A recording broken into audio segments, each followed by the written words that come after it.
So, does Killzone kill Halo? Or do I think Killzone killed Halo? Well, there's a lot to think about when you figure out whether a game kills another game. First, you have to try to figure out how does a game kill another game.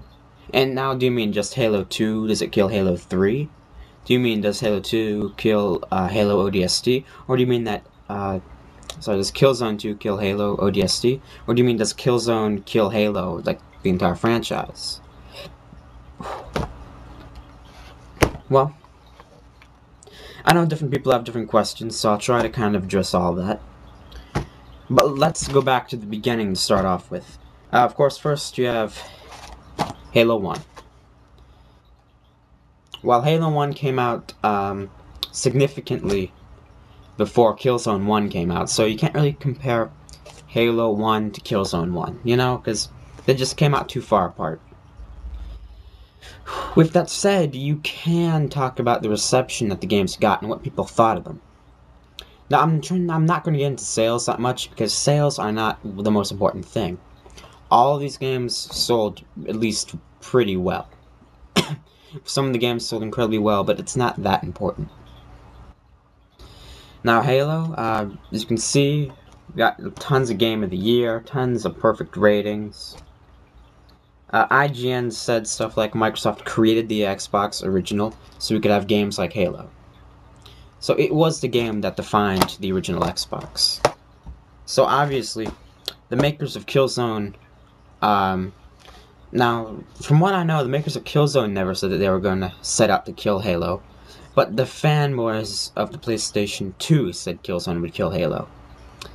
And, you know, I mean, I think a lot of those fanboys probably hadn't played Halo, because, I mean, really, if it's getting Game of the Year, perfect review scores, 10 out of 10, I mean, you can't beat 10 out of 10. The best you can possibly do is tie. I mean, you can't beat perfect. And yes, I know Halo isn't perfect, but it got perfect review scores. And that's another problem with figuring out whether Killzone killed Halo or not. Because, I mean, how do you judge which is even better? It's all your opinion. So just, you know, don't flame other people, because it's everyone's opinion. Everyone has an opinion. But it's better to compare Halo 2 and Killzone 1. I don't have Killzone 1 with me. But Halo 2 and Killzone 1, because they came out closer to each other. They didn't come out, like, right at the same time, but they were closer. So, again, Halo 2 followed up Halo 1 very nicely. You know, you had... I don't know why people really expected Killzone 1 to beat Halo, because, I mean, Halo was coming off of, like, perfect review scores, 10 out of 10, and Killzone no one had ever heard of before. So, I don't know why people expected Killzone to do it, but it turns out they actually might have put their faith in a pretty good place. But anyway, so just staying last gen for now. Halo 2, again, got very good review scores, some perfect ones, not as many as Halo 1, but it got some perfect review scores. Killzone 1. It got kind of a mediocre reception. People didn't say it was amazing like Halo, but people definitely, most people enjoyed it. They didn't think it was great, they didn't think it was bad. But, see, the problem with that is, it was supposed to be amazing. It wasn't supposed to be good. It was supposed to be incredible, which it just wasn't. Now, I know there are, like, Killzone 1 fanboys out there. You know, I'm not talking about you guys, I'm talking about the way most people viewed it. Alright, so I mean, round 1, I think, definitely goes to Halo. Whether, you know, you can have your own opinion on it, of course, but I think most people would agree last gen went to Halo. Now, Killzone does have one thing that Halo doesn't have. You can play Killzone on a portable console, the PSP. And, you know, Halo just has nothing that's portable. But then again, the PSP Killzone game, which I don't remember what it's called. I think it was made... I'm not even sure. But there is a portable Killzone game, I know. Again, it didn't get that good review scores. I don't know if it got bad review scores. I know they weren't good, though. I think, again, it was like an okay game. Well, I mean, an okay game on a handheld... I mean, come on now, that's not really competing with Halo. Yeah, sorry, you know? I mean, maybe if you're like a portable-only gamer, which I've never heard of, but I assume there's probably someone out there who only games on portable. Then that's something to look into. It's, it's not terrible enough. But that's not really much going for Killzone so far. So then Killzone redeemed itself more or less with Killzone 2. Killzone 2. Again, now Killzone's getting perfect ratings this gen, It's like things kind of switched. But they didn't switch, because Halo was still getting perfect review scores.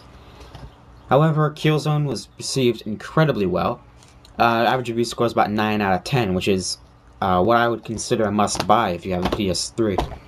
Especially because the price has gone down now, too. So it's an extremely good game. It was received very well. It's still exclusive to PS3. And all in all, it's a great game. Thing is, Halo 3 got, if anything, a better reception still, but only a tiny bit this time. It was a lot closer. But I don't think it's really that fair to compare Killzone 2 with Halo 3, because they came out over a year apart. And that's pretty significant when we're talking about, like, the 360 and PS3, because the PS3 improved a lot since Halo 3 came out. And so did the Xbox. I think it's more fair to compare Killzone 2 to Halo ODST.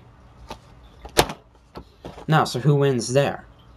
I actually think Killzone 2 is better than ODST. And apparently so does GameSpot. I almost said GameStop. GameSpot, because they gave Killzone 2 Shooter of the Year recently. I'll try to put a link to that in the sidebar. But they gave it Shooter of the Year over Halo ODST and beating Modern Warfare 2, which is very impressive. It means Killzone has come a long way. But it doesn't kill Halo. It just doesn't kill Halo. With that said, is it as good as Halo? Because, that's something a lot of people think, too. Do I think it's as good as Halo? Well, I really don't know. I've beaten Halo 1, most of Halo 2, and I've played Halo 3, but I haven't beaten Halo 3, and I haven't beaten all of Halo 2. So, I can't really judge completely. And, from what I've seen so far of Halo 3, even if I did play through all of it, and the online, got familiar with it and all that, I probably still wouldn't really be able to say. Because, one, I'm not a huge first-person shooter fan, but more important than that is that they're close. So, definitely Killzone doesn't kill Halo, but for all you Sony fanboys out there, no one can say that Halo is killing Killzone anymore. So, that's definitely a step up from what you had before.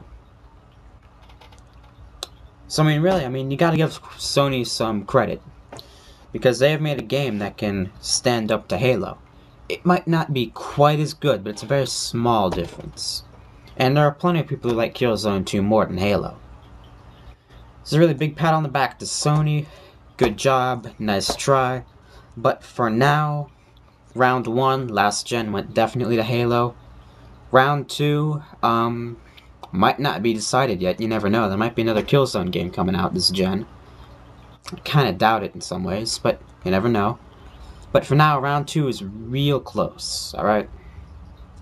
But you're not gonna blow Halo out of the water yet. Just, if Sony keeps this up, at some point Halo might make a mistake, you never know. But for now, I'm giving it to Halo, at least for now. But it's close. So for all you Sony fanboys out there, you have a game that's pretty much as good as Halo.